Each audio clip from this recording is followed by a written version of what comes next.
Dave, we're speaking after today's defeat against Celtic. What's your thoughts after that? Clearly very frustrated because it's never nice to lose games of football. I think one thing I would say is I thought we carried a little bit more of a threat today, which was important because of how we played the last time we were here. I thought we started the game pretty positively, and I think the manner of the goals and the timing of the goals were the big sucker blow for the players today. To get in front in the game was good.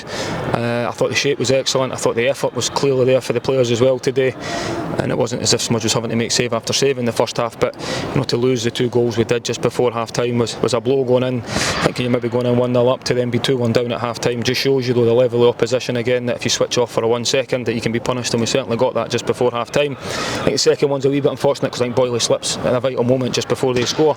It maybe could have went the other way, but we still have to defend the moments better, we know that.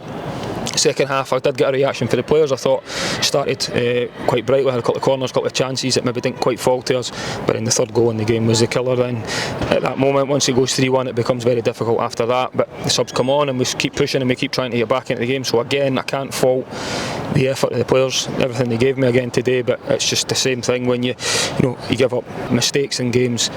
Celtic are certainly capable of punishing us, and we've felt that a few times this season. Yeah, when you concede 2 goals right at the end of the first half, how does that affect what you relay to the players at half time, but also the players' mood as well? It does. It's natural because you felt like you've up to, I think it was 41 minutes the first goal goes in, so to find yourself going in behind up until that point is a blow. But I think also you have to quickly remind the players of how the half has went, apart from that 5-minute period which we know we needed to be better, but they were still well in the game. Only one goal behind at that point. The next goal was going to be huge, and you have to make sure you try and instill the belief in the players to then go back out there and try and get going again, because it was a blow at that time, and I did think I got that. I thought the players were on the front foot from kick-off, second half, and did try and push yourself back into the game, but then the third goal was obviously the killer one. Yeah, obviously, like you said, you saw a lot of fight and character again from your players today, and they were pushing to try and score right until the very end. Yeah, that's never been in doubt. That's something I'll never label at the players in terms of the effort, the desire to try and keep pushing and trying to do the things we're asking them to do. It's a difficult afternoon when you're playing against Celtic. The way we set up at times, we knew Celtic were going to have a lot of the ball, so it takes a lot of discipline and fitness to be able to deliver that game plan, and they certainly tried their absolute best to do that. And the big thing now, and the message to the players now, is we need to quickly dust ourselves down because of what lies ahead of us with the 2 massive cup finals to go.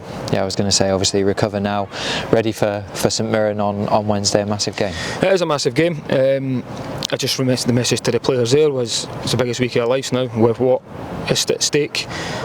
We're 2 games to go. If we win both games, it doesn't matter what anybody else does round about us, we'll finish third, and that has to be all that's in the players' minds at the moment, and the staff and everybody involved around the football club, to make sure we get back on that training pitch on Monday. We are focused to go to Paisley, which will be a difficult place. We know that. It's the only team in the league we've not beat, so that's another incentive to the players that we want to try and put right. We're desperate to put that right, but it will be a difficult game off the back of their positive result today. But from where we were to where we are now, got a huge opportunity still. We need to quickly remind the players of that you need to give absolute everything to make sure we see this through. Absolutely. Thank you for speaking to us. Thank you very much. Cheers.